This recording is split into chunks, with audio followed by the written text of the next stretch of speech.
आने वाली श्री शिवाय नमस्तुभ्यम। अब आने वाले हैं सावन माह की बहुत ही खास और स्पेशल तिथियाँ।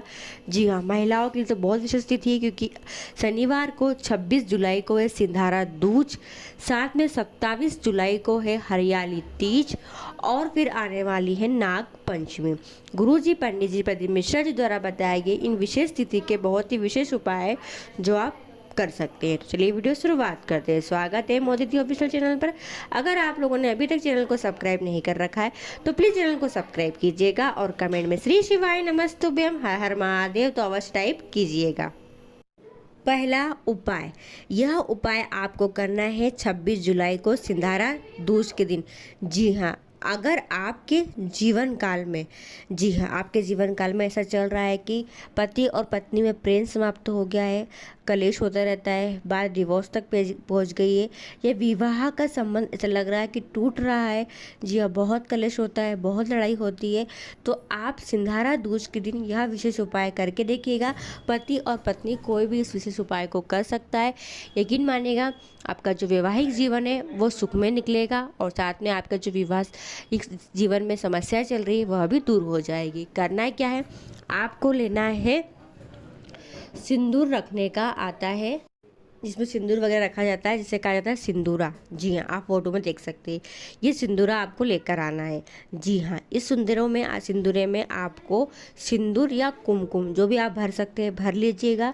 भर कर आपके घर के आसपास जो भी शिवालय हो, शिवालय पहुंचकर माता रानी के चरणों में आपको इस सिंदूरे को रख देना है। अगर घर के आसपास शिवालय में माँ दुर्गा जी, माँ भगवती देवी जी, पार्वती माता विराजमान हो तो उनके चरणों में रख दे, और या फिर अगर नहीं है तो शिवालय जाकर जो जलाधारी होती है, जहाँ शिवलिंग रखी रहती है, जिसे कहा जाता है माँ पार्वती का हस्त कमल। जी हाँ, ये होता है माँ पार्वती का स्थान। यहाँ पर भी आप सिंदूर का स्पर्श करा सकते हैं, और स्पर्श कराने के बाद इस सिंदूर को लेकर घर आ जाए।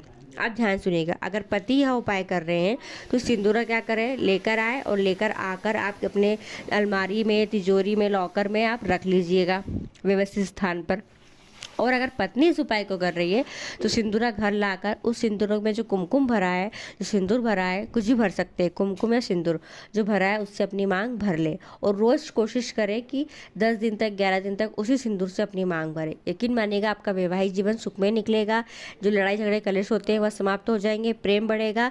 जी हाँ, अगर बात डिवोर्स तक पहुँच गई है तो बात बचेगी। अगर आप दिल से करेंगे इस उपाय को तो अवश्य आपके वैवाहिक जीवन में सुखमयता आ जाएगी। तो बहुत ही विशेष उपाय है। इस उपाय को आप शनिवार के दिन 26 जुलाई को सिंधारा दूज पर कर सकते हैं। दूसरा उपाय, यह उपाय बहुत ही विशेष और खास है। सावन के माह का धन प्राप्ति के लिए, कर्जा मुक्ति के लिए इस उपाय को किया जाता है। अगर आपका कोई व्यापार है, व्यापार अच्छा नहीं चल रहा है, लॉस ही लॉस हो रहा है, हानि हो रही है, पैसा बिल्कुल नहीं रुक रहा है, गुल्लक बिल्कुल नहीं भरा रही है, तो एक बार यह उपाय आप सारनाथ महादेव का नाम लेकर करके देखिएगा।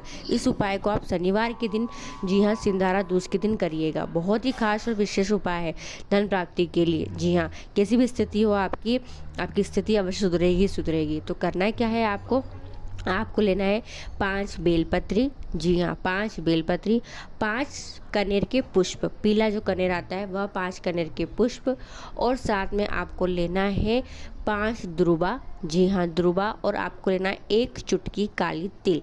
जी हाँ, क्या क्या लेंगे, 5 बेलपत्री, 5 कनेर के पुष्प, 5 द्रुबा, 1 चुटकी काली तिल्ली, और 1 लोटा जल। ये लेकर आपको जाना है शिवालय सारनाथ महादेव।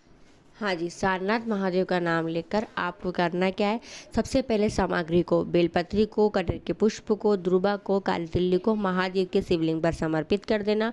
जी हाँ, पूरी सामग्री आपको महादेव के शिवलिंग पर समर्पित करना है। डंडी का भाग आप जहाँ खड़े होकर बैठकर महादेव के शिवलिंग पर सामग्री को समर्पित करोगे, ठीक उसके विपरीत दिशा में डंडी का भाग करना है। फिर आपको करना क्या है, 1 लोटा जल सारनाथ महादेव का नाम लेकर समर्पित करना है। जल पूरा समर्पित हो जाएगा, उसके बाद थोड़ा सा जल आपको झेल लेना है। जल झेल कर लेकर घर आना है। घर लाकर आपको आपके घर के मुख्य द्वार पर जल को छीटन कर देना है, छीट देना है। जी हाँ, कोई व्यापार वाली जगह पे जाकर ये उपाय कर सकते हैं तो व्यापार वाली जगह पर जल का छीटन कर दीजिए सारनाथ महादेव का नाम लेकर। बहुत ही विशेष उपाय है, धन प्राप्ति का है, करके देखिएगा। आपके जीवन काल से पैसों की जो समस्या चल रही है वह दूर हो जाएगी। तीसरा उपाय। यह उपाय आपको करना है हरियाली तीज के दिन। जी हाँ, इस बार पड़ रही है 27 जुलाई को। जी हाँ, हरियाली तीज का दिन है, बहुत ही खास और विशेष दिन है। जी हाँ, अखंड सौभाग्य के लिए। जी हाँ, अखंड सौभाग्य के लिए, पति की दीर्घायु के लिए, पति की तरक्की के लिए, पति की उन्नति के लिए हरियाली तीज के दिन महिलाएं 16 श्रृंगार करती है, सजती संवरती है। जी हाँ, और करना भी चाहिए, बहुत ही विशेष दिन है हरियाली तीज का दिन। जी हाँ, जो महिला सुहागन है, सुहागन महिलाएं अपने पति की दीर्घायु के लिए, पति की तरक्की के लिए, उन्नति के लिए 16 श्रृंगार करें। जी हाँ, साथ में आप अगर कोई 16 सामग्री यानी कि 16 श्रृंगार की सामग्री, कोई भी सामग्री अगर आप किसी महिला को दान दे रहे हैं। जी हाँ, महिलाएं दान करती हैं, 16 श्रृंगार का सामान दान करती है महिलाएं, अपने सिंधारा दूज पे भी करती है, हरियाली तीज पे भी करती है। तो ध्यान रखें, कोई प्लास्टिक की थैली में या प्लास्टिक की डलिया में रखकर कोई सामग्री दान ना करें। अगर इस दिन अगर आप कोई सुहाग का सामान दान कर रहे हैं तो कोशिश करके प्रयास कर बांस की जो डलिया आती है, बांस की जो टोकनी आती है, उसमें रखकर सामग्री को दान करें। साथ में गुरुजी पंडित जी पति मिश्रा जी ने बताया है कि कुछ सुहागन महिलाएं, जी हाँ, जो बिछिया दान देती है। जी हाँ, चाहे वो सुहागन हो या जो कन्याएं है, जी हाँ, जिनका मंगल विवाह नहीं हुआ है अभी तक, अगर वो भी कुछ दान देना चाहती है हरियाली तीज के दिन, तो अगर आप बिछिया दान दे रहे तो ध्यान रखें, बिछिया एक एक नहीं दान दे। बिछिया अगर आप दे रहे हैं किसी को तो दो दो बिछिया अवश्य दे। जी हाँ, इससे पति की दीर्घायु होती है। साथ में अगर कुंवारी कन्या भी दान देना चाह रही है कि हम हरियाली तीज पे बिछिया दे रहे हैं, तो बिछिया जोड़े से दे, एक एक सिंगल बिछिया दान ना दे। इस बात का विशेष ध्यान रखें। चौथा उपाय, जिनके मंगल विवाह में देरी हो रही है, जिन कन्याओं का वरों का विवाह नहीं हो पा रहा है, उम्र बढ़ती जा रही है, विवाह की योग नहीं लग पा रहे हैं, अगर तो बहुत प्रयास कर चुके हो, हार से गए, थक से गए हो, तो हरियाली तीज के दिन मंगल विवाह के लिए, अच्छे वर की प्राप्ति के लिए आप यह विशेष उपाय कर सकते हैं। जी हाँ, यानी अगर आपके विवाह में बहुत ज़्यादा रुकावटें आ रही है, विवाह की योग नहीं बन पा रहे, तो आप क्या करें। देखिए, सावन का पावन महीना चल ही रहा है और इसी पावन महीने में आ गई है हरियाली तीज। हमेशा हर साल आती है हरियाली तीज। तो आपको करना है क्या है, देखिए, आपको एक बेलपत्री लेना है। ठीक है, एक बेलपत्री की तीनों पत्ती पर अच्छे से लाल चंदन का लेपन कर देना है। और लाल चंदन का लेपन कर कर आपको करना है क्या, इस बेलपत्री को लेकर जाना है शिवालय। साथ में आपको लेना है हरा मूंग।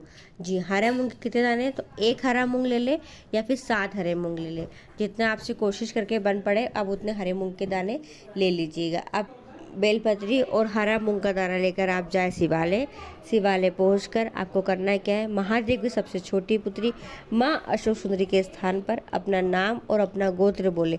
और गोत्र नहीं पता तो नाम बोलकर श्री शिवाय नमस्तुभ्यम बोलकर सबसे पहले बेलपत्री माँ अशोक सुंदरी के स्थान पर समर्पित कर दे।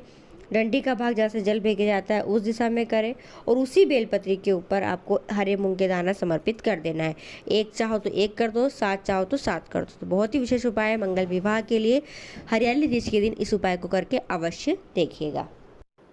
5वां उपाय, सावन के माह में आती है नाग पंचमी। जी हाँ, और नाग पंचमी का गुरु जी द्वारा बताया कि बहुत ही विशेष उपाय है जो केवल नाग पंचमी के दिन ही किया जाता है, आस्तिक मुनि का नाम लेकर। जी हाँ, यह उपाय विशेष आस्तिक मुनि का नाम लेकर नाग पंचमी पर किया जाता है।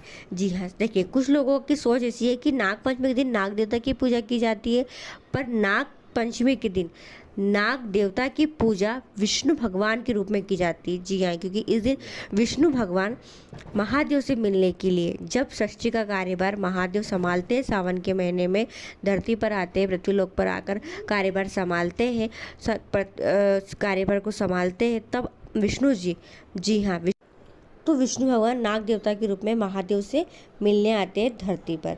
जी हाँ, तो इसलिए नाग पंचमी के दिन नाग देवता की पूजा की जाती है, यानी विष्णु जी की पूजा की जाती है। साथ में गुरु जी ने आस्तिक मुनि का नाम लेकर इस उपाय को करने को कहा है। जी हाँ, इस उपाय में क्या क्या जाता है, तो देखिए, एक समय पत्र महादेव के शिवलिंग पर समर्पित की जाती है आस्तिक मुनि का नाम लेकर। जी हाँ, नाग पंचमी के दिन। और फिर उसी समय पत्र को उठाकर घर लेकर आते हैं और घर लाकर घर के मेन गेट पर ही, मेन दरवाजे पर लेफ्ट या राइट साइड उस समय पत्र को रखा जाता है। इस उपाय को करने से महादेव की 5 कन्याएं जया, विषहरा, सामरीवारी, दो तली और देव, ये पांचों कन्याएं हमारे घर की साल भर रक्षा करती है। घर में कभी सर्प प्रवेश नहीं करते हैं। जी हाँ, इस उपाय को करने से फ़ायदा भी होता है कि सर्प कभी घर में प्रवेश नहीं करते हैं। और पांचों कन्याएं महादेव की हमारे पूरे घर परिवार की रक्षा करती है। इसलिए यह उपाय नाग पंचमी के दिन हर एक व्यक्ति को अपने घर की शांति के लिए, घर की सुरक्षा के लिए, घर की रक्षा के लिए अवश्य करना चाहिए। ये कुछ विशेष उपाय हैं, जिन उपायों को आप सिंधारा दूज के दिन कर सकते हैं, हरियाली तीज पे कर सकते हैं, साथ में नाग पंचमी के दिन इस विशेष उपाय को कर सकते हैं। तो वीडियो पसंद आए, वीडियो आपके लिए उपयोगी रहे तो प्लीज़ वीडियो को और लोगों तक जरूर शेयर कीजिएगा। श्री शिवाय नमस्तुभ्यम। हर हर महादेव।